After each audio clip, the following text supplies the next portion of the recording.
और अगर daily base पर 30 से 40 क्वेश्चन भी हमारे हो जाएंगे ना, तो अगर अप्रोक्सीमेट आने वाले जितने सेशंस हमारे अब एग्जाम तक, मतलब जब भी आपके एग्जाम होंगे तब तक ये सेशन चलेंगे, और जितने भी सेशन हमारे होंगे, अगर हमने 800-900 क्वेश्चन भी प्रैक्टिस यूट्यूब पे कर लिए, इतनी गारंटी दे रहा हूं, जितने बच्चे यहां पर डेली आते हैं, जितने बच्चे यहाँ पे डेली आते हैं, जो इस टाइम को वेस्ट नहीं समझते, उनसे यूट्यूब पे कमिटमेंट कर रहा हूं सर, वो जिस दिन बाहर आएंगे मुझे थैंक यू बोल के जाएंगे। वो जिस दिन एग्जाम से बाहर आएंगे ना, वो उस दिन मुझे थैंक यू बोलेंगे, सर जो सेशन आप डेली आधा घंटा लगाते थे, बिलीव मी उसने हमारा रिजल्ट चेंज कर दिया, हमारी जिंदगी चेंज कर दी, हमारा रिजल्ट आज तक इतना बढ़िया नहीं आता। तो बस आपसे रिक्वेस्ट इतनी है कि डेली आपको अपने बिजी शेड्यूल में से आधा घंटा निकालना है।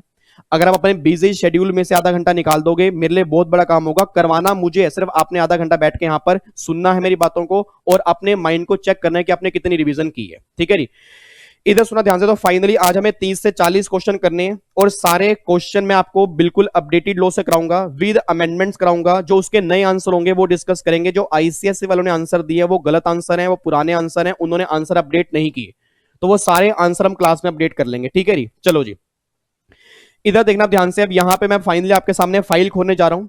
ये फाइल आपके सामने यहां पे खुली हुई है सर। अब यहां पे सबसे पहला पेपर जो हुआ था ना, वो जून 15 के अंदर हुआ था। अब अगर मैं जून 15 की बात करता हूं, अप्रोक्सीमेट ये लगा लो आज से 5 साल पहले। इट मींस आपके सीएस एग्जीक्यूटिव ओल्ड सिलेबस आप सब जानते हो, उनके पेपर स्टार्टिंग से एमसीक्यूज हैं। अब एक बच्चा सामने बैठा है, बच्चा ये बात कहता है, सर हमारा तो ना न्यू सिलेबस है, और अगर हमारा न्यू सिलेबस है तो न्यू सिलेबस में ओल्ड सिलेबस के एमसीक्यूज क्यों आएंगे? मेरे लाल, मेरे काले, मेरे पीले, दोनों का सिलेबस 90% सेम है। जो उनके एग्जाम में एमसीक्यूज क्वेश्चन बने हैं वही ऑलमोस्ट सेम एमसीक्यूज आपके एग्जाम में आएंगे। तो भैया पेपर जब दोनों का टेक्स्ट का ही है तो एमसीक्यूज बन जाएंगे ना। तो सारे क्वेश्चन प्रैक्टिस करने, मतलब जितने पिछले 5 सालों में अभी तक आईसीएसआई ने हमसे क्वेश्चन पूछे हैं, वो सारे मैं आज करवाने जा रहा हूं। आज से बस ये बात ध्यान देना। तो अगले आने वाले जो भी सेशंस होंगे ना, हमें क्वेश्चंस पे लगाने हैं, बस ये बात ध्यान दो। ये बात क्लियर है? तो सेशन स्टार्ट कर सकते हैं पक्का पक्का। अब ये इसको डाउनलोड कर लेना, इसका प्रिंट आउट अगर निकल सकता है प्रिंट आउट निकाल लेना, नहीं तो अपने मोबाइल में एक नोटबुक में इसके करेक्ट आंसर लिखते जाना। और अगर कोई भी डाउट्स होगा, प्लीज आपसे रिक्वेस्ट है बीच में चैट बॉक्स के अंदर मत डालना। जब ये वीडियो खत्म हो जाएगी, वीडियो खत्म होने के बाद इसके कमेंट बॉक्स में डाल देना कि सर ये क्वेश्चन नंबर में डाउट है, ताकि अगले सेशन में आने से पहले उस डाउट्स को मैं लूंगा, उसके बाद फिर हम आगे चलेंगे। स्टार्ट करें पक्का पक्का। चैट बॉक्स के अंदर लिखो रही, क्या हम सेशन स्टार्ट कर सकते हैं? Yes sir, yes sir, yes sir, yes sir, yes sir, session start कर सकते हैं। सर आप सेशन स्टार्ट करो, सर आप हमारा टाइम वेस्ट मत करो। ओ माय गॉड, कई बच्चे लिख सकते हैं हमारा टाइम वेस्ट मत करो। वेरी वेरी गुड, मैं आपका यहाँ पे टाइम वेस्ट करता हूँ, बहुत बढ़िया। इधर सुना ध्यान से। अब यहाँ पे सबसे पहला जो है, अब यहाँ पे एक बार चेक करते हैं हमारा सबसे पहले क्वेश्चन हमें कौन सा करने हैं। एक बार चेक करो सबसे पहला क्वेश्चन यहाँ पर कौन सा आया था आपका जून 15 के अंदर। अब सबसे पहला क्वेश्चन एक बार रीड करना, रीड क्या लिखा हुआ है। वो ये बात कहना चाह रहे हैं, विच ऑफ द फॉलोइंग, बहुत ध्यान से पढ़ना sir, which of the following assessee is not liable to pay advance tax under section 207 during the financial year 1920। यहां पे कर लेना 1920, यहां पे 14-15 लिखा होगा क्योंकि ये पेपर उस साल का था। और मैंने पहले भी कहा आईसीएसआई ने क्वेश्चन अमेंड नहीं किए, वो अमेंडमेंट हमें करनी है, तो साथ के साथ अमेंडमेंट करके चलना कि कहां कहां पर उनसे गलतियां हुई हैं, तो वो सारे हम फुली अपडेटेड करेंगे। तो 14-15 को यहाँ पे 1920 कर लेना। अब सुना ध्यान से, क्वेश्चन है क्या। अब अगर मैं क्वेश्चन नंबर 1 की बात करूंगा ना, तो क्वेश्चन नंबर 1 ये बात कहना चाह रहा है कि इन चारों में से कौन सा ऐसा पर्सन है जो एडवांस टैक्स पे करने के लायबल नहीं होगा। याद करो, इसको आंसर को छोड़ दो, एक बार याद करो क्लास के अंदर हमने क्या किया था। क्लास के अंदर मैंने कहा था अगर किसी की इनकम 10,000 है उससे ऊपर होती है ना, उसका एडवांस टैक्स देना होता है। याद करो मैंने आपको सेशन के अंदर भी बताया था।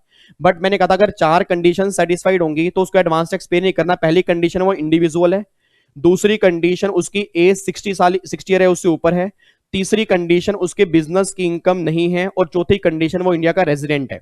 इट मींस अगर रेजिडेंट इंडिविजुअल जो सीनियर सिटीजन है और उसके बिजनेस की इनकम नहीं है ना, उसको एडवांस टैक्स पे नहीं करना, चाहे उसका टैक्स 10,000 है उससे ऊपर ही क्यों ना बनता हो। तो आओ एक बार आंसर चेक करते हैं। इसका आंसर नंबर बी देखो जी, आंसर नंबर बी क्या है, senior citizen not having income chargeable under the head profit and gain from business profession. अब सोच के बोला, इन्होंने यहां पर बस एक मिस्टेक की है, यहां पर इन्होंने ना रेजिडेंट वर्ड नहीं लिखा, यहां पे इन्होंने रेजिडेंट वर्ड नहीं लिखा। इट मींस यहां पर रेजिडेंट होना चाहिए। यहां बच्चा कह रहा है सर रेजिडेंट वाला आंसर ये वाला है ना सर, यहां पे चेक करो रेजिडेंट इंडिविजुअल तो लिखा है, बट यहां पे लिखा है नॉट बीइंग सीनियर सिटीजन, तो वहां पर क्या लिखा था सीनियर सिटीजन। तो आंसर नंबर बी जो है ना, आंसर नंबर बी वैसे करेक्ट आंसर है। तो इसका answer number B correct answer है। अपने नोटबुक में आंसर नंबर बी लिख लेना जी, आंसर नंबर बी करेक्ट कर लेना, आंसर नंबर बी सही है। आंसर नंबर बी सही क्यों है? क्योंकि सीनियर सिटीजन है, बिजनेस की इनकम नहीं है, तो अगर ये कंडीशन सेटिस्फाइड होंगी तो उस केस में उसको एडवांस टैक्स पे नहीं करना। तो यहाँ पे अब रेजिडेंट वर्ड आ जाएगा, रेजिडेंट वर्ड यहाँ पे ऐड कर लेना, क्योंकि इंडिविजुअल है, रेजिडेंट है, सीनियर सिटीजन है और बिजनेस की इनकम नहीं है, उसको एडवांस टैक्स पे नहीं करना। तो ऑप्शन नंबर बी जो होगा, option number B is correct answer. बस ये बात ध्यान दो, ये बात क्लियर है? तो इसमें अगर कोई डाउट हो प्लीज मुझे वीडियो के एंड में कमेंट बॉक्स में लिख देना, बट इसमें डाउट होना नहीं चाहिए। आंसर नंबर बी इसका करेक्ट आंसर है, बाकी ए सी डी ये तीनों आंसर गलत आंसर है, बस ये बात ध्यान दो। उसके बाद चेक करो क्वेश्चन नंबर 2 जी। क्वेश्चन नंबर 2 इसमें रॉन्ग आंसर दिया हुआ है। क्वेश्चन नंबर 2 का रॉन्ग आंसर क्यों है अभी देखते हैं। The total income of mister Atul A resident individual is income 2,65,000 और वो कह रहे हैं रिबेट बताओ सेक्शन 87A में कितनी रिबेट मिलेगी। अब सर एक बात मैंने सोच के बोलना, जिनके एग्जाम जून 20 में है और दिसंबर 20 में है, आप सब जानते हो अगर किसी रेजिडेंट इंडिविजुअल की टोटल इनकम 5 लाख रुपए तक होती है ना, तो उसको 12,500 रुपए की रिबेट मिलती है। अब यहाँ पे अगर मेरी इनकम 2,65,000 पे है, सोच के बोलना, अगर मेरी इनकम 2,65,000 पे है तो 2.5 लाख से ज्यादा है। 2.5 लाख से कितनी ज्यादा है? इनकम मेरी 15,000 पे ज्यादा है। उस 15,000 पे का 5% टैक्स कितना बनेगा? 750 रुपए। तो 750 रुपए का टैक्स बनेगा तो रिबेट मुझे कितनी मिलेगी? 750 की ही रिबेट मिल जाएगी। तो अब चेक करो 750 रुपए, कहीं पर भी आंसर नहीं दिया। ऐसा आंसर क्यों नहीं दिया? क्योंकि ये क्वेश्चन उस टाइम का है 2015 का। 2015 में रिबेट की लिमिट अलग थी, और अगर रिबेट की लिमिट अलग थी उसके बेस पे क्वेश्चन बना था। तो ये क्वेश्चन अब जो नया आंसर बनेगा, इसका नया आंसर क्या बनेगा? 750 रुपए की रिबेट बनेगी। मैं दोबारा बोल रहा हूं सर, इस क्वेश्चन को रेक्टिफाई कर लेना। क्वेश्चन सही है, आंसर गलत है। नया आंसर जो बनेगा वो 750 बनेगा। एक बच्चा कहता है सर इसमें 4% सेस भी तो ऐड करेंगे। नालायक, मैं आपसे टैक्स नहीं पूछ रहा, उसने रिबेट मांगी है, और रिबेट होती है सेस ऐड करने से पहले। रिबेट होती है सेस ऐड करने से पहले। सेस आप बिल्कुल लास्ट में ऐड करते हो। उसने मुझसे टैक्स नहीं मांगा, उसने मुझसे रिबेट मांगी है। तो रिबेट कितनी निकल गई? दोबारा बोल रहा हूं सर, इनकम 2.5 लाख एग्जाम्प्ट है, इनकम 2.5 लाख एग्जाम्प्ट है। बैलेंस कितनी इनकम रह गई? 15,000 पे। 15,000 पे का 5% टैक्स आएगा, कितना आएगा? 750 रुपए। 750 रुपए की रिबेट मिल जाएगी, तो उसने मांगी है रिबेट। तो आंसर कितना आएगा? 750 रुपए की रिबेट मिलेगी। इसका करेक्ट आंसर ये होगा। ये बात क्लियर है? तो ऑप्शन नंबर 2 का करेक्ट आंसर कितना है? 750 रुपए। प्लीज इसको सही कर लेना, बस ये बात ध्यान दो। उसके बाद क्वेश्चन नंबर 3 देखो। क्वेश्चन नंबर 3 क्या है? क्वेश्चन नंबर 3 है under the income tax act 1961 LLP जो है is chargeable to tax at the rate. पहले तो बताओ एलएलपी का मतलब क्या है? एलएलपी का मतलब क्या है सर? मैंने आपको पहले भी कहा था, इनकम टैक्स में फर्म इंक्लूड्स एलएलपी, और फर्म के ऊपर टैक्स का रेट कितना होता है? 30%। और याद करो मैंने पहले भी कहा था कि फर्म के ऊपर 30% लगेगा नॉर्मल टैक्स, और एएमटी, एएमटी का रेट क्या होता है? 18.5%। अब सोच के बोला, फर्म को जब भी टैक्स पे करना होगा तो वो क्या पे करेगी? नॉर्मल टैक्स और AMT, whichever is higher. याद करो क्लास के अंदर हमने किया था। तो एक बार चेक करते हैं आंसर क्या निकल के आएगा। वो कह रहे हैं under the income tax 1961 LLP chargeable to tax at the rate 30%।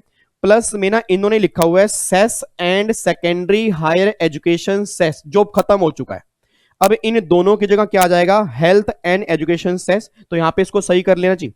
अब यहां पे आएगा 30% प्लस में हेल्थ एंड एजुकेशन सेस, और AMT at the rate 18.5% plus में हेल्थ एंड एजुकेशन सेस। तो ऑप्शन नंबर ए जो बनेगा ना वो करेक्ट आंसर बनेगा। एक बच्चा बोलता, हाँ विवेक सर को जल्दी जल्दी मैसेज कर दो कि ये तो रेट अब 15% हो चुका है। नालायक, आपको मैंने उस दिन भी कहा था रेट 15% मैट का हुआ है। 15% मैट का हुआ है सर, अमेंडमेंट मैट के अंदर आई है। एएमटी का रेट आज भी 18.5% है। तो ये एलएलपी है, एलएलपी को मैट पे नहीं करना है, एलएलपी को एएमटी पे करना है, क्योंकि एलएलपी कंपनी में कवर नहीं होती। फर्म इंक्लूड्स एलएलपी, फर्म क्या पे करेगी? एएमटी पे करेगी। एएमटी का रेट क्या होगा? 18.5%, और नॉर्मल टैक्स क्या है? 30%। तो भैया जो भी दोनों में से हायर बनेगा वो पे करेगी। Option number A is the correct answer. तो इसका आंसर नंबर ए है सही। आपने इसमें क्या करना है? आपने पुराने सेस की जगह बस नया सेस लिख लेना, बाकी सारी बातें सही हैं। और बाकी बी सी डी ऑप्शन ये गलत है, ये गलत है जी, ठीक है जी। क्योंकि इसमें मैट की बातें की हैं, इसमें मैट की बातें की हैं, इसमें सेस की बातें की नहीं है। तो भैया सेस तो हर केस में लगेगा, चाहे एएमटी हो चाहे नॉर्मल टैक्स हो, सेस तो हर केस में पे करना है। तो option number A correct answer है क्वेश्चन नंबर 3 का। बस ये बात ध्यान दो, इसमें कोई दिक्कत तो नहीं है। एक बार दोबारा बोल देता हूं जो बच्चे लेट आए हैं। क्वेश्चन नंबर 1 का बी करेक्ट आंसर है। क्वेश्चन नंबर 2 का ये चारों आंसर गलत हैं, क्योंकि ये पुराना क्वेश्चन है। इसको हमने सही कैसे किया? अब जो नए, अगर ये क्वेश्चन आज बन जाता है तो इसमें रिबेट कितनी मिलेगी? 750 रुपए की रिबेट मिलेगी, अगर ये क्वेश्चन आज बन जाता है। उसके बाद क्वेश्चन नंबर 3 में करेक्ट आंसर क्या बनेगा? ए। उसने हमसे मांगा एलएलपी का टैक्स क्या है, तो नॉर्मल टैक्स 30% और एएमटी, इनमें से जो भी टैक्स हायर बनेगा वो देना पड़ेगा, साथ में सेस तो लगेगा ही लगेगा। अब आ जाओ क्वेश्चन नंबर 4 क्या है? The year in which the income is earn is known as, जिस साल आप इनकम कमाते हो उसको हम क्या बोलते हैं? Previous year, financial year, both A and B. तो करेक्ट आंसर क्या बनेगा? सी बनेगा। कई बच्चे कहते हैं सर इसका आंसर प्रीवियस ईयर बनेगा। Sir previous year, financial year, याद करो मैंने क्लास के अंदर कहा था प्रीवियस ईयर को हम फाइनेंशियल ईयर भी कहते हैं। तो चाहे मैं फाइनेंशियल ईयर बोलूं चाहे प्रीवियस ईयर बोलूं, दोनों का मीनिंग सेम ही है, दोनों का मीनिंग सेम है। तो इसका ऑप्शन नंबर सी जो होगा ना वो करेक्ट आंसर होगा, बस ये पर ध्यान दो। अब ये कई बच्चे चैट बॉक्स में लगे हुए बिना बात के, और मैं कितनी बार बोल चुका हूं, मेरा क्या कि ऑलमोस्ट गला भी अब थक गया है कि चैट बॉक्स में अगर मैं रिप्लाई करने स्टार्ट कर दूंगा ना तो सर आधे घंटे में हमारे क्वेश्चन 5 ही होंगे। अब अगर मैं चैट बॉक्स में रिप्लाई करना स्टार्ट कर दूंगा, आधे घंटे के अंदर क्वेश्चन 5 होंगे, हमें 1000 से ऊपर क्वेश्चन करने हैं। आप समझ सकते हो 1000 से क्वेश्चन ऊपर ऐसे तो नहीं होंगे सर, ठीक है। तो मैं डेली आधा घंटा आपके लिए बस इसलिए आता हूं कि भैया कम से कम प्रैक्टिस हो जाए। तो प्लीज चैट बॉक्स में सिर्फ अपने करेक्ट आंसर लिखते रहो। अगर कोई भी डाउट आ रहा है वीडियो खत्म होने के बाद कमेंट बॉक्स में डाल देना, अगले सेशन में आने से पहले आपके डाउट्स ले लूंगा। तो प्लीज आपने यहां पे आंसर डालने हैं, सर हमारा आंसर ये वाला आ रहा है और मैं करेक्ट आंसर क्या है वो मैं बता रहा हूं। अगर आपका आंसर करेक्ट आंसर से मैच हो रहा है तो बिल्कुल सही है, अगर आंसर मैच नहीं हो रहा तो चेक करो गलती हो कहां पे रही है। मेरी बात समझ पा रहे हो? पक्का पक्का? Yes sir. अगला हो जी क्वेश्चन नंबर 5 में, क्वेश्चन नंबर 5 भी यहां पे गलत है जी। एक बार चेक करो क्वेश्चन नंबर 5 है क्या। वो कह रहे हैं फॉर द प्रीवियस ईयर, यहां पे अब आएगा 1920, taxable income of A limited, A domestic company, उसकी इनकम दी है 10,86,920। आपको टैक्स लाइबिलिटी बतानी है। अब सोच के बोलना ये पुराने लोग की बात है सर, ये काफी क्वेश्चन पुराना है। मैंने कहा ना 2015 के क्वेश्चन हम कर रहे हैं, 2015 के क्वेश्चन बिल्कुल लेटेस्ट लॉ से, आज के लॉ में क्या बनेंगे। अब सोच के बोलना अगर मैं लेटेस्ट लॉ की बात करता हूं ना तो डोमेस्टिक कंपनी पर रेट क्या लगेगा, या तो 25 या 30, वो डिपेंड करता है उसकी टर्नओवर क्या है। और मैंने पहले भी कहा था कि अगर क्वेश्चन में टर्नओवर नहीं दी होगी ना तो ऑलवेज एज्यूम करेंगे 30%। अब इस क्वेश्चन में टर्नओवर तो दी नहीं है, तो अगर ये क्वेश्चन आज बन जाता, अगर ये क्वेश्चन आज हमारे एग्जाम के अंदर बन जाए तो आप रेट लगाओगे 30%। तो अगर मैं इस इनकम पर 30% लगाऊं, आंसर निकालना 10,86,920 रुपए का 30% अगर मैं निकालता हूं, प्लस में सेस मत लगाना भूल जाना, प्लस में 4% सेस, तो इसका करेक्ट आंसर आएगा 339120। बच्चा ये बात कह रहा है सर हमारा आंसर तो आ रहा है 339119, हमारा आंसर तो ये आ रहा है। नालायक एक बात मुझे सोच के बताओ, आपका आंसर अगर ये आ रहा है ना, आपने अगर ये आंसर दिया तो आपका आंसर गलत हो जाएगा। आपको मैंने पहले भी कहा था जब भी आपका टैक्स आएगा उसको आप राउंड ऑफ करोगे 10 के मल्टीपल में। तो अगर ऑप्शन में ये आंसर भी दिया हुआ है, ऑप्शन में ये आंसर भी दिया हुआ है, तो करेक्ट आंसर ये होगा, क्योंकि लास्ट डिजिट आपकी 5 से ज्यादा है, और अगर लास्ट डिजिट 5 से ऊपर होगी तो राउंड ऑफ करते हैं अगले 10 के मल्टीपल में। तो उसको राउंड ऑफ कैसे करेंगे 120 में, तो आंसर बनेगा 339120, ये आंसर बनेगा, बस ये बात ध्यान देना, ठीक है जी। तो यहां पे देखो मैंने क्या कहा है, एज्यूम किया 30%, और अगर टर्नओवर स्पेसिफाई नहीं की होगी 30% लगाएंगे, और अगर टर्नओवर स्पेसिफाई की होती 400 करोड़ से कम टर्नओवर होती फिर रेट एप्लीकेबल होता 25%, उसके बेस पे फिर मैं आंसर दे देता, ठीक है जी। तो भैया अगर टर्नओवर नहीं दी 30% प्लस में 4% सेस, तो ये चारों आंसर गलत हैं, क्योंकि उस टाइम सेस 3% था, अब निकलेगा 4% से, करेक्ट आंसर आएगा ये वाला, ये बात ध्यान देना। क्लियर है, कोई दिक्कत तो नहीं है? चलो आगे बढ़ो फिर। विच of the following is not A, Which of the following is not a requisite for the charging section of capital gain? याद करो चार्जिंग सेक्शन हमने कैपिटल गेन का किया था, वो कह रहे हैं चार्जिंग सेक्शन में इन चारों में से कौन सी कंडीशन नहीं है। पहले तो मुझे तरफ बताओ कैपिटल गेन के चार्जिंग सेक्शन में कौन कौन सी कंडीशन होती है। कंडीशन कौन सी होती है? पहली बात इनकम होनी चाहिए, इनकम ट्रांसफर से हो, ट्रांसफर कैपिटल एसेट का हो, और अगर कैपिटल एसेट की ट्रांसफर होगी उस इनकम पर कैपिटल गेन टैक्स चार्ज करेंगे उस प्रीवियस ईयर में, जिस ईयर में ट्रांसफर करोगे, बस वो कैपिटल गेन सेक्शन 54 में एग्जम्प्ट ना हो। तो कैपिटल गेन टैक्सेबल किस साल होते हैं? उस प्रीवियस ईयर में, जिस प्रीवियस ईयर में ट्रांसफर करोगे। तो देखो इसने क्या बोला है, which of the following is not a requisite for charging section. तो ये ऑप्शन नंबर ए जो है ना, the transfer must have been effected in the relevant assessment year, तो ये गलत है सर, यहां पे प्रीवियस ईयर आना चाहिए, तो इसका आंसर बनेगा ये option number A is correct answer, ये बात ध्यान दो। बाकी there must be gain arising on transfer of capital asset, ये तो कंडीशन है। कैपिटल गेन एग्जम्प्ट नहीं हो 54 में, ये भी कंडीशन है। 54 ईसी में एग्जम्प्ट ना हो, ये भी कंडीशन है। तो ये तीनों कंडीशन तो है ना, ये तीनों रिक्वायरमेंट तो है। कौन सी रिक्वायरमेंट नहीं है? ऑप्शन नंबर ए वाली रिक्वायरमेंट नहीं है, क्योंकि वहां पर वर्ड है असेसमेंट ईयर और वर्ड आएगा क्या? प्रीवियस ईयर आएगा। तो देखो कितने जबरदस्त क्वेश्चन बनते हैं। अब सोच के बोला पेपर मुश्किल है। सर पेपर मुश्किल है क्या? पेपर मुश्किल नहीं है, आपके पढ़ने के तरीके में गलती है, आपके पढ़ने के तरीके में गलती है। अब अगर इस क्वेश्चन को आप जल्दबाजी में करोगे तो आंसर गलत लिख के आओगे ना, फिर गालियां निकालोगे टीचर को, बीच में पूरी भड़ास निकालोगे। 3 घंटे तो बच्चा इतनी भड़ास निकालता है टीचर के ऊपर, पेपर के ऊपर, जिसने पूरी जिंदगी में ना निकाली हो।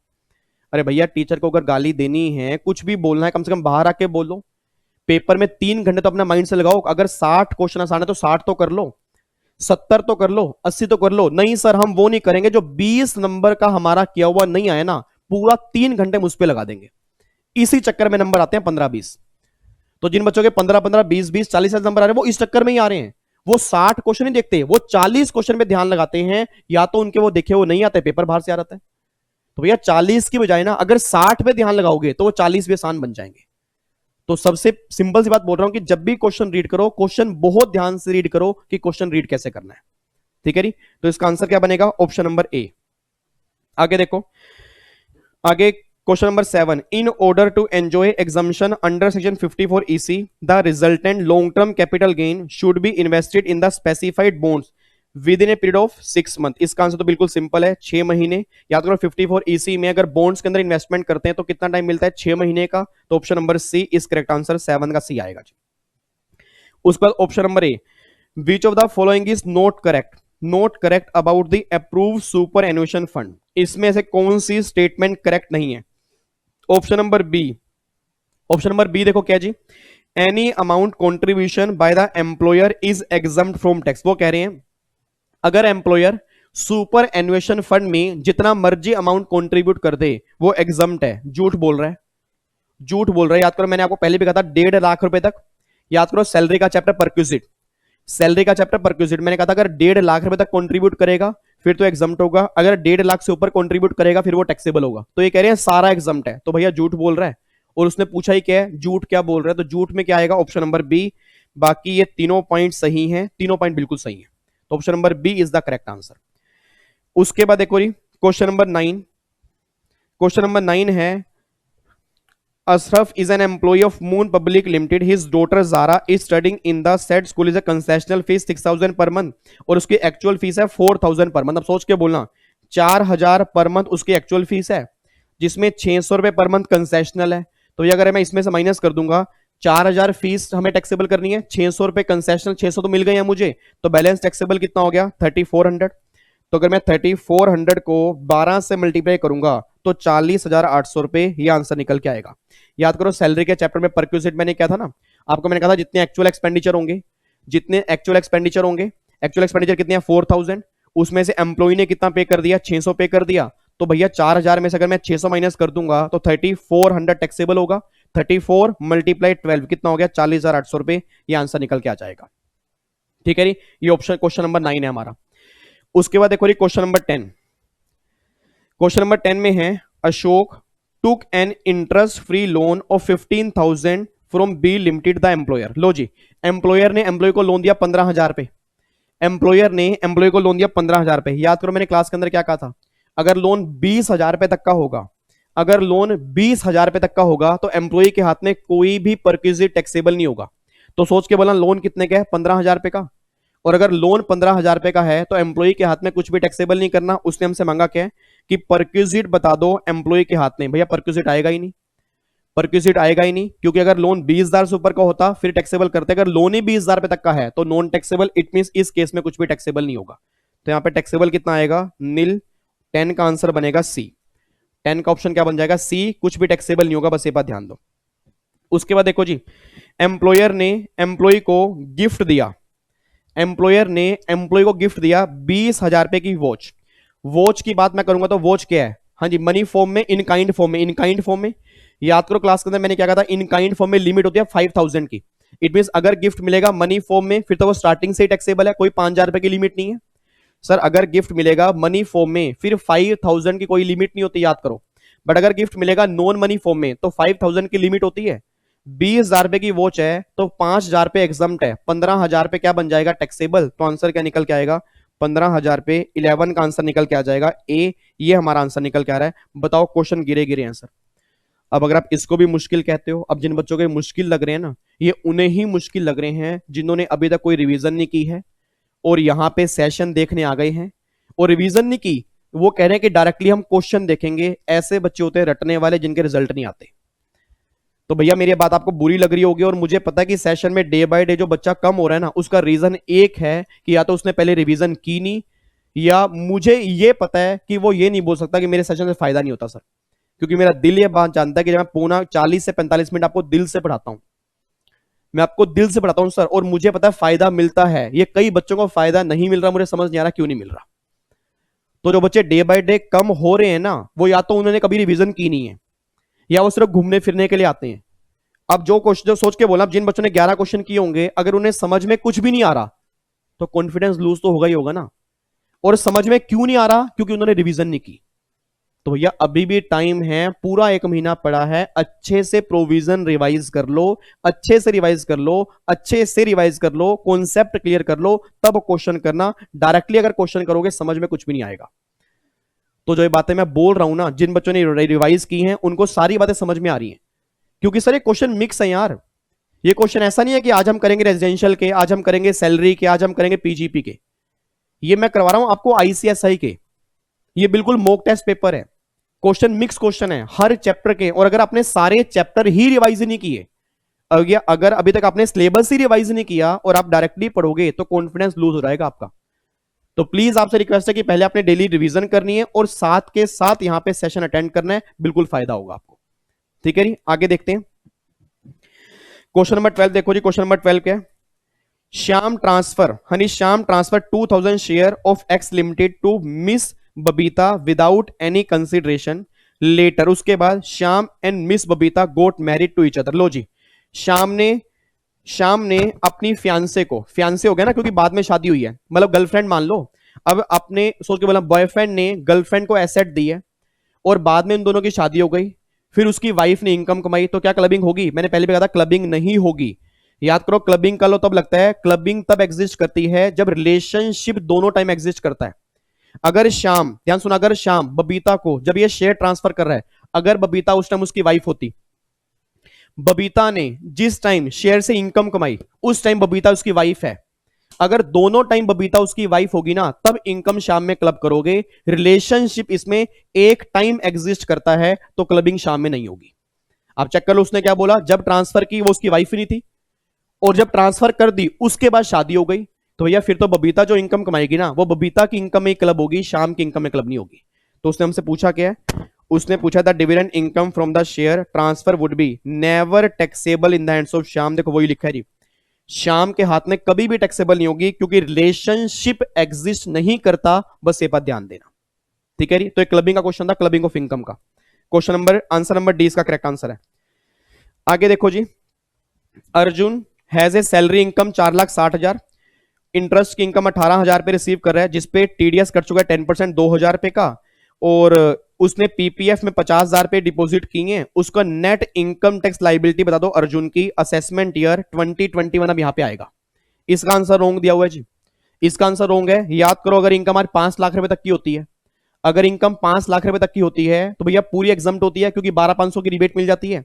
अब इसमें सैलरी की इनकम 4,60,000 है, और इंटरेस्ट टीडीएस कटने से पहले कितना है? 20,000 रुपए।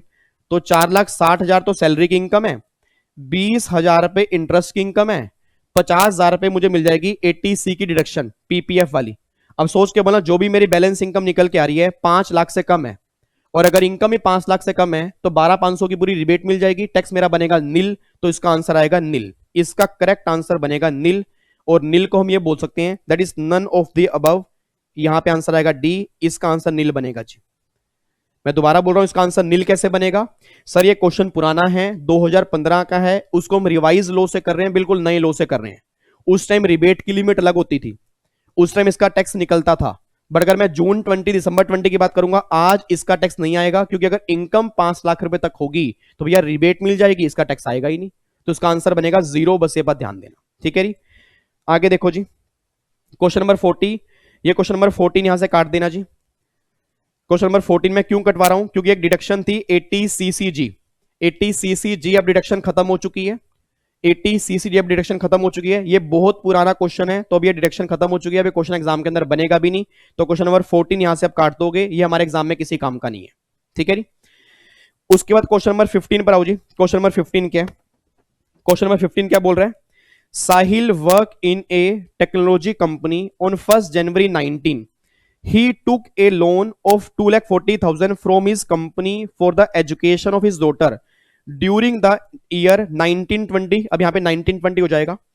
He paid the interest 26,000 towards the said loan and repay principal component 10,000। The deduction he can claim under section 80E। 80E में कितनी डिडक्शन क्लेम कर सकता है? देखो कई बच्चे पता क्या कह रहे हैं, सर वो 80 में तो वही है ना, जो अगर हम एजुकेशन के लिए लोन लेते हैं तो उस पर जो इंटरेस्ट पे करते हैं 8 साल तक वो हमें अलाउड होता है। 80 के अंदर आपने हमें कराया था सर, याद करो मैंने उस टाइम ये भी कहा था कि अगर लोन आप किसी फाइनेंशियल इंस्टीट्यूशन से लोगे या किसी अप्रूव ट्रस्ट से लोगे तब 80 मिलेगा। यहां पर आपने लोन लिया कंपनी से, तो भैया अगर अपनी कंपनी से लोन लोगे ना तो उस केस में 80 मिलेगा ही नहीं। आपने यहां पर देखो लोन लिया कंपनी से, कितना क्लेवर एग्जामिनर चेक कर रहे हो, कितना क्लेवर मूव करता है। ये सबसे बड़ी प्रॉब्लम है एमसीक्यूज के अंदर। जो बच्चे सोचते हैं ना कि एमसीक्यूज हैं हो जाएंगे, इतनी लंबी लंबी रिवीजन क्लास क्यों देखें, सर तो पागल हैं। उन्हें पता नहीं है कि जब पेपर एमसीक्यूज बनने पे आएगा ना तो सर तोते उड़ जाते हैं कई बार। तो देखो उसने कितना पॉइंट दे दिया, उसने बोला लोन लिया कंपनी से, तो अगर भैया लोन कंपनी से लिया उस केस में 80 मिलेगा ही नहीं। तो अगर 80 मिलेगा ही नहीं, इसका आंसर बनेगा नील। तो 15 का आंसर आएगा ए, इसका आंसर बनेगा नील। इस केस में कोई भी 80 की डिडक्शन नहीं मिलेगी। देखो सारा क्वेश्चन बेकार है, सिर्फ कंफ्यूजन के लिए दिया है। अब अगर किसी इंटेलिजेंट बच्चे ने, जो बच्चा घर से सही ढंग से पढ़ के गया, अगर वो ये वर्ड ध्यान से पढ़ ले तो तुरंत आंसर निकलेगा कि हाँ भाई इसका आंसर आएगा नील। और जो बच्चा रट के गया ना वो पता क्या बोलेगा, इंटरेस्ट जो पे करूंगा वो अलाउड हो जाएगा। तो सर जब भी आप लो पढ़ो बहुत ध्यान से पढ़ो, बहुत ही ध्यान से, क्योंकि एग्जाम में क्वेश्चन कहां से बनेंगे ना मुझे पता ना आपको पता। ठीक है जी। उसके बाद देखो जी, उसके बाद क्वेश्चन नंबर 16 है, under the income tax act which of the following can be claim deduction any sum contributed during the previous year to a political party और इलेक्टोरल ट्रस्ट। पॉलिटिकल पार्टी में जब आप डोनेशन देते हो तो deduction कौन claim कर सकता है? इंडिविजुअल। इसका आंसर आएगा बी। 16 का आंसर बी बनेगा जी। ठीक है। लोकल अथॉरिटी, आर्टिफिशियल पर्सन, ये डिडक्शन क्लेम नहीं कर सकते पॉलिटिकल पार्टी वाले केस में, ओनली इंडिविजुअल। तो इसका आंसर बी बन जाएगा। उसके बाद देखो जी, under the income tax act interest on capital receive by a partner, interest on capital receive by a partner from a partnership firm is chargeable under the head PGBP. बिल्कुल simple question है, याद करो section 40 आपने किया होगा PGBP के अंदर। आपने पीजीपी के अंदर सेक्शन 40 किया होगा पार्टनरशिप फर्म वाला, वही सेम क्वेश्चन आ गया कि भैया जब आपको इंटरेस्ट मिलेगा पार्टनरशिप फर्म से तो पार्टनर के हाथ में टैक्सेबल कहां पर होगा? पीजीपी के अंदर। आंसर ए जो है ये करेक्ट आंसर आएगा 17 का। उसके बाद यहां पे 18, Zen limited made a payment 11 lakh to Amar a resident transport contractor who has intimated his PAN detail, the tax to be deducted at source under section 194C will be. इसका आंसर बनेगा C, क्योंकि उसने पैन जमा करवा दिया। 194C अगर आपने घर जाके पढ़ा हो तो उसमें कंडीशन है कि अगर आप पैन जमा करा देते हो ना तो उस केस में टीडीएस नहीं कटता। तो उसने पैन जमा करा दिया, कुछ भी टीडीएस नहीं कटेगा, आंसर आएगा नील। उसके बाद question number 19, income under section 224 includes. आपको मैंने पहले भी कहा था क्लास के अंदर, याद करो इनकम की डेफिनेशन क्या है? इंक्लूसिव है। और अगर इनकम की डेफिनेशन इंक्लूसिव है तो भैया ये दोनों ही इनकम में इंक्लूड होंगी ही होंगी। इसका तो मैं ऑप्शन चेक ही नहीं करूंगा, जहां बोथ दिया होगा ना आंसर वो सही होगा। तो एक बार चेक करते हैं बोथ किस में दिए। ऑप्शन नंबर ए में दिया हुआ है, तो भैया ये दोनों ही इनकम का पार्ट बनेगी। याद करो मैंने क्लास के अंदर भी कहा था इनकम आएगी कहां से? उसके अनलिमिटेड सोर्स होते हैं, और अगर इनकम के सोर्स ही अनलिमिटेड हैं तो इसका आंसर क्या बन जाएगा? A, that is A is correct answer. ये बात क्लियर है? पक्का पक्का? Yes sir. उसके बाद देखो जी अगला फिर question number 20, interest payable under section 234C is computed at. याद करो एडवांस टैक्स में जो हमने 234C का इंटरेस्ट किया था, 234C का इंटरेस्ट का रेट क्या है? 1% पर मंथ, 3 महीने 3 महीने 3 महीने 1 महीने। तो उसने हमसे मांगा क्या है? इंटरेस्ट मांगा है ना, तो यह simple interest 1% per month. Option number D जो होगा वो करेक्ट आंसर होगा, 20वें का डी है जी। तो 20th का आंसर क्या बन जाएगा? डी। इंटरेस्ट का रेट क्या बन जाएगा? सिंपल इंटरेस्ट लगेगा, कंपाउंड नहीं लगता, सिंपल इंटरेस्ट लगेगा 1% पर मंथ। उसके बाद देखो जी, deduction in respect of donation to national defence fund. याद करो नेशनल डिफेंस फंड कहां पे लिखा होता है? 80G, डिडक्शन का चैप्टर 80G। तो 80G जो हमारा है वो हमारा किसका है, नेशनल डिफेंस फंड का है। ठीक है जी, तो ये हमारे यहाँ पे निकल के आ जाएगा। अब प्रॉब्लम क्या है, मुझे करवाते हुए ना, इस सेशन को लेते हुए मुझे इतना डर लग रहा है, मुझे इतना डर लग रहा है, आप मानोगे नहीं मुझे डर क्यों लग रहा है। डर इसलिए लग रहा है कि मुझे नहीं पता कि आपने रिवीजन कैसे किया, आपने टेक्स्ट कैसे पढ़ा है।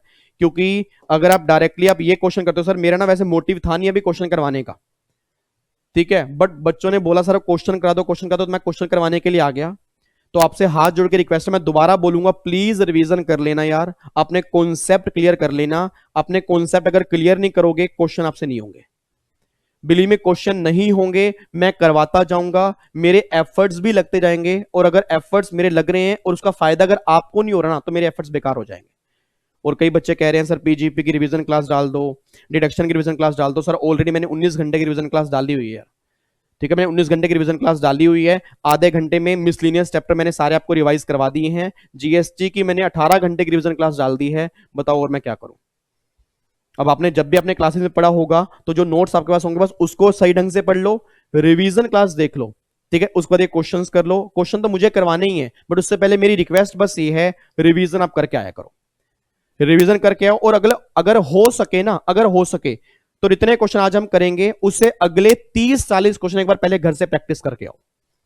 अगर पहले ही घर से 30-40 क्वेश्चन आप प्रैक्टिस करके आओगे ना, तो नेक्स्ट सेशन में ना आपका कॉन्फिडेंस बड़ा होगा।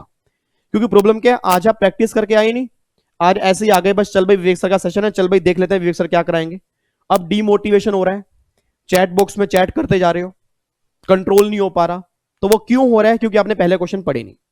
तो प्लीज आपसे रिक्वेस्ट है, इसको डाउनलोड करके अगले सेशन में आने से पहले आपने 30 से 40 क्वेश्चन घर से प्रैक्टिस करके आने हैं, ताकि जब मैं यहां पे कराऊं उसके रिवाइज आंसर क्या होंगे वो सारे मैं आपको बताऊंगा, और कॉन्फिडेंस बिल्डअप कैसे होगा, क्योंकि आपने पहले पढ़े होंगे। मेरी बात क्लियर है, पक्का पक्का। तो डीमोटिवेट नहीं होना, बिल्कुल भी नहीं होना। मैं आपका बैठा हूं ना सर, मैं आपके लिए यहां पे शाम को डेली आऊंगा ना, तो आप क्यों घबरा रहे हो, आपका भाई यहां पर बैठा है, मैं आपको डीमोटिवेट होने नहीं दूंगा। ये सारे क्वेश्चन मुझे करवाने हैं, बट हाँ एक क्वेश्चन में आप सोचो कि मैं अगर आधा घंटा लगा दूं, वो भी पॉसिबल नहीं है। मुझे इसके करेक्ट आंसर बताने हैं, और जो क्वेश्चन इंपॉर्टेंट होंगे तसल्ली से कराऊंगा, जो बिल्कुल सिंपल होंगे वहां टाइम लगाने का फायदा क्या है। ठीक है, इधर देखो ध्यान से। अब आगे क्या है, क्वेश्चन नंबर 22 देखो जी, interest for default in payment of instalment of advance tax. अपने बोल दो रही, अगर आपने एडवांस टैक्स की इंस्टॉलमेंट में डिफॉल्ट कर दिया, तो इंस्टॉलमेंट वाला कौन सा था, 234B। इंस्टॉलमेंट वाला कौन सा है, 234B नहीं, 234C है सर, याद करो 234C इंस्टॉलमेंट वाला था। तो उस केस में इंटरेस्ट क्या है, 234C लगेगा। 22 का सी आंसर आ गया जी। 23, Raman purchase a residential house property in Ahmedabad on loan for which he had paid interest 50,000 और is working in Delhi getting HRA, तो he can claim deduction exemption किसके लिए, दोनों के लिए क्लेम कर सकता है। उसने एक रेजिडेंशियल प्रॉपर्टी ली, उसके लिए लोन लिया, उसका इंटरेस्ट पे कर रहा है, और उसको एक एचआरए मिल रहा है, तो क्या वो डिडक्शन दोनों में से एक ही क्लेम करेगा, नहीं, वो 24B इंटरेस्ट भी क्लेम कर सकता है, और सैलरी में सेक्शन 1013A एचआरए भी क्लेम कर सकता है। तो ये दोनों ही क्लेम कर सकता है। उसने मुझसे पूछा क्या है, क्या वो दोनों क्लेम कर सकते हैं, आंसर इज यस, वो दोनों क्लेम कर सकते हैं। उसके बाद देखो जी, अब ये जो क्वेश्चन है ये ओनली फॉर ओल्ड सिलेबस है, ये ओनली फॉर ओल्ड सिलेबस है। The income tax act 1961 empower the central government to enter into double taxation avoidance agreement with other country under section number 90। जो ओल्ड सिलेबस वाले बच्चे होंगे वो समझ गए होंगे कि अगर हमारा दूसरी कंट्री से डबल टैक्सेशन एग्रीमेंट एंटर करता है, वो किस सेक्शन में हम करते हैं, सेक्शन नंबर 90 में। क्वेश्चन नंबर 25 काट दो जी, ये वेल्थ टैक्स का है। सर ये वेल्थ टैक्स क्या होता है, जमाने हो चुके, खत्म हो चुका है। जब जमाने आज से 4-5 साल पहले खत्म हो चुका है, जब सीएस एग्जीक्यूटिव जून 15 में, उस टाइम वेल्थ टैक्स हम क्लास में करते थे, वेल्थ टैक्स एक्ट ही खत्म हो चुका है। कई बच्चे ये मत सोचा कि हमारे सिलेबस में नहीं है, वेल्थ टैक्स एक्ट ही खत्म हो चुका है। वेल्थ टैक्स एसेट्स के ऊपर लगता था, जो लोगों के पास एसेट्स होती थी, जितनी वेल्थ होती थी उस पर लगता था, अब वो गवर्नमेंट ने खत्म कर दिया। तो ये क्वेश्चन उसका है, हटा दो। क्वेश्चन 26 ये भी हटा दो, वेल्थ टैक्स का है। क्वेश्चन नंबर 27 पे आओ जी। Lalit a resident individual of 81 year, age है 81 ईयर, कंसल्टेंट है, पहली बात तो रेजिडेंट है, इंडिविजुअल है, एज 81 है, तो एग्जम्पशन लिमिट कितनी हो गई, 5 लाख। एग्जम्पशन लिमिट कितनी हो गई, 5 लाख। उसकी इनकम है 5,20,000। अब सोच के बोलना, अगर इनकम 5,20,000 है तो 5 लाख तो एग्जम्प्ट है, और जितनी इनकम 5 लाख से ज्यादा होगी उसका 20%, तो यह 20,000 का अगर मैं 20% लगाऊंगा तो कितना आ गया, 4,000, और 4% सेस, तो कितना गया 4160। ये इसका आंसर आएगा। इसमें कहीं भी नहीं दिया हुआ, ये आंसर गलत है, ये पुराने लो का है, ये पुराने लो का है, आंसर गलत है। करेक्ट आंसर है 4160। ठीक है, तो दोबारा बोल रहा हूं मैं, 5 लाख एग्जाम्प्ट है, 20,000 का 24,000 प्लस में 4% सेस, आंसर बनेगा 4160। ये करेक्ट आंसर होगा, इसको करेक्ट कर लेना। इसमें आंसर गलत दिया, कहीं बिना बात के आंसर गलत मत करके आना। क्वेश्चन नंबर 28 काट देना जी, 28, 29, 30, ये तीनों काट दो जी, ये तीनों काट दो जी, 28, 29, 30 ये तीनों काट दो। ये तीनों वेल्थ टैक्स के हैं, और वेल्थ टैक्स अब हमारे सिलेबस में एक्ट ही खत्म हो चुका है, तो हमारे सिलेबस का पार्ट ही नहीं है। क्वेश्चन नंबर 31 पे आओ जी। Sarthak has receive a sum of 340 as interest on enhance compensation. बस यहीं रुक जाओ, अब सोच के बोलना। कैपिटल गेन में एक सेक्शन 45(5) आपने किया होगा कि अगर गवर्नमेंट मेरी प्रॉपर्टी कंपल्सरी एक्वायर करती है, उसके बदले मुझे मिलता है कंपनसेशन, और अगर कंपनसेशन में डिले हो जाता है तो मुझे इंटरेस्ट मिलता है, और इंटरेस्ट टैक्सेबल होता है अदर सोर्स में। अब याद करो, मैंने कहा था अदर सोर्स में एक सेक्शन 57 है डिडक्शन वाला, कि जो भी आपको इंटरेस्ट मिलेगा ना कंपनसेशन पर, वो पूरा टैक्सेबल नहीं होता, 50% की डिडक्शन मिलती है। तो भैया 340 का अगर मुझे इंटरेस्ट मिला, तो क्या 340 टैक्सेबल करूं या 170? 170। तो देखो जी ऑप्शन क्या है भैया, 170। Option number D correct answer है। 31 का जो होगा वो डी हमारा करेक्ट आंसर होगा। ठीक है जी, तो 31 का डी हमारा करेक्ट आंसर है, ध्यान रखना जी। उसके बाद देखो जी, ये ओनली फॉर ओल्ड सिलेबस है जी, ओनली फॉर ओल्ड सिलेबस। जो हमारे डबल टैक्सेशन अवॉइडेंस एग्रीमेंट होते हैं वो किस प्रिंसिपल पर बेस होते हैं? OECD model. ये ओल्ड सिलेबस वाले बच्चे ध्यान दें जी, जो डीडीडब्ल्यू एग्रीमेंट होते हैं वो ओईसीडी ये मॉडल होता है, उसके ऊपर बेस होते हैं। न्यू सिलेबस वाले बच्चे छोड़ दें, उनके एग्जाम में क्वेश्चन नहीं बनेगा, क्योंकि वो चैप्टर ही नहीं है। आगे देखो जी, एडवांस टैक्स पे करना होता है, कब पे करना होता है? अगर टैक्स लायबिलिटी 10,000 या उससे ऊपर होती है। बताओ, गिरा हुआ क्वेश्चन आ गया 33 का ऑप्शन नंबर ए। एडवांस टैक्स कब देना होता है? अगर लायबिलिटी 10,000 या उससे ऊपर होती है। बिल्कुल आसान क्वेश्चन था। क्वेश्चन नंबर 34 भी यहां से हटा दो सर, अब ये खत्म हो चुका है। क्वेश्चन नंबर 34 भी गलत है, 34 भी यहां से हटा दो। 35 पर आओ। 35 पर हमें निकालना क्या है? हमें निकालना है एक्सपेक्टेड रेंट, निकालना है जी एक्सपेक्टेड रेंट। हाउस प्रॉपर्टी में आ जाओ फटाफट से। हाउस प्रॉपर्टी में जब आप ग्रोस एनुअल वैल्यू निकालते हो, तो ग्रोस एनुअल वैल्यू कैसे निकालते हो? सबसे पहले म्युनिसिपल वैल्यू और एफआरवी, एमवी और FA, whichever is higher. फिर हायर कंपेयर करोगे स्टैंडर्ड रेंट से, विच एवर इज लेस। अब सोच के बोलना, सबसे पहले एफआरवी और एमवी इसमें से हायर, फिर हायर जो आता है उसको कंपेयर करते हो, किससे कंपेयर करते हो? एसआर से। और इन दोनों में से जो भी लेस आता है, इस लेस को हम क्या बोलते हैं? एक्सपेक्टेड रेंट बोलते हैं। उसने हमसे मांगा ही क्या है? एक्सपेक्टेड रेंट मांगा है ना, उसने हमसे जीएवी नहीं मांगी, एक्सपेक्टेड रेंट मांगा है। देखो उसने बोला एक्सपेक्टेड रेंट क्या आएगा, तो बता दो।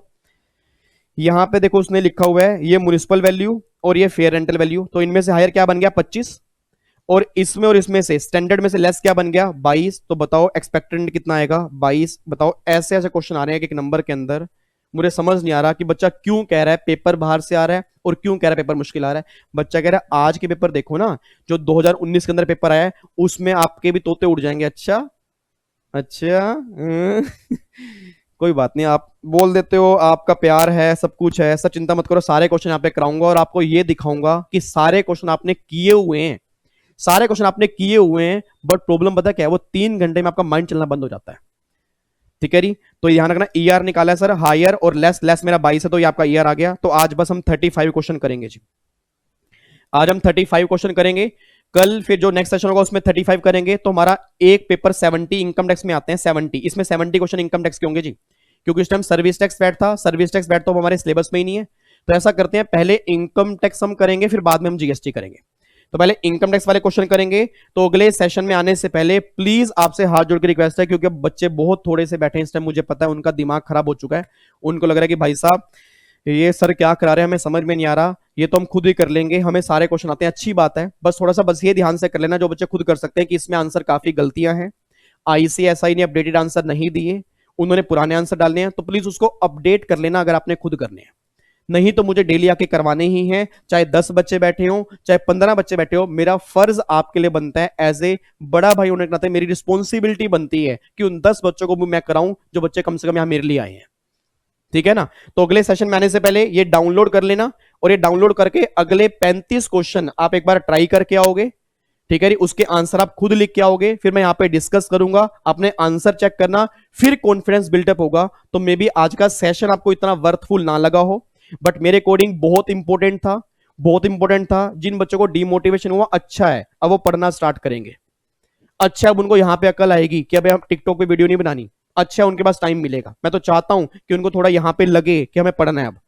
ठीक है जी। तो बाकी फिर नेक्स्ट सेशन में आने से पहले भैया एक बार अगले 35 क्वेश्चन करके आना, फिर अगले सेशन में अब हमें यही करना है जी। प्लीज कमेंट बॉक्स में यार ये मत लिखना पीजीपी की रिवीजन डाल दो या डिडक्शन की डाल दो। टाइम मिलेगा तो जरूर डाल दूंगा सर। अगर आप मेरे घर आके देखोगे ना, सुबह 9 से लेकर मैं शाम को 7:30 बजे तक रहता हूं कमरे के अंदर। मेरे सर फेस टू फेस वाले मेरे ऑनलाइन क्लास की भी डेली चल रही है। मैं पुरानी क्लास किसी को नहीं दे रहा, वो बच्चे जानते हैं जो बच्चे यहाँ पे आते हैं। तो मैं डेली क्लास रिकॉर्ड करता हूं और डेली उनको देता हूं। तो मैं बहुत हेक्टिक शेड्यूल के अंदर से जा रहा हूं। बट जब मुझे टाइम मिलेगा आपको कहने की जरूरत नहीं होगी सर, आपका बड़ा भाई सब जानता है कि मुझे आपके लिए क्या करना है। अभी तो मैं क्वेश्चन की प्रैक्टिस करा रहा हूं, जिस टाइम रिक्वायरमेंट होगी मैं कराऊंगा। ठीक है जी। चलो फिर बाकी मुलाकात करेंगे नेक्स्ट सेशन में जी। सेम टाइम शाम को 7 बजे डेली हम मिलते हैं। दोस्तों को बता दो भैया डेली शाम को 7 बजे आ जाएं। इस फैमिली को बहुत बड़ा करना है, एक अलग लेवल पे लेके जाना है कि पूरे सब बच्चे बोले यार एक फैमिली है जो मिलके काम करती है। किसी के बारे में बुरा मत बोलना। कोई मेरे बारे में बोलता है, बोलने दो, बोलने दो, कोई दिक्कत नहीं। बट आपने बुरा नहीं बोलना, ना बुरा सुनना है। हमेशा अच्छे कर्म करना, अपनी फैमिली का ध्यान रखना, अपने पेरेंट्स की रिस्पेक्ट करना, और मुझे कुछ नहीं चाहिए बस। ठीक है। चलो फिर बाकी मुलाकात करेंगे नेक्स्ट क्लास में, सेम टाइम सेम जगह। ओके जी, bye bye, tata, thank you so much, जय हिंद। होप सो आपको सेशन पसंद आ रहे होंगे, क्योंकि मैं भी पूरे एफर्ट्स लगा रहा हूं, आप भी होपफुली लगा रहे हो, तो दोनों मिलकर काम करेंगे, रिजल्ट हमारा बहुत बढ़िया आएगा। नेक्स्ट सेशन से पहले वंस अगेन प्लीज अगले 35 क्वेश्चन करके आना। डाउनलोड कर लेना एक्सपर्ट बनो की वेबसाइट में, मॉक टेस्ट वाले फोल्डर में जाके आईसीएसआई सजेस्टेड आंसर के नाम से होगा लास्ट 5 ईयर, उसको डाउनलोड करना है। Take care, love you so much, जय माता दी। हो पालन हारे निर्गुण न्यारे, तुमरे बिन हमरा कौन नहीं है। हमरी उलझन सुलझाओ भगवन, तुमरे बिन हमरा कौन नहीं है।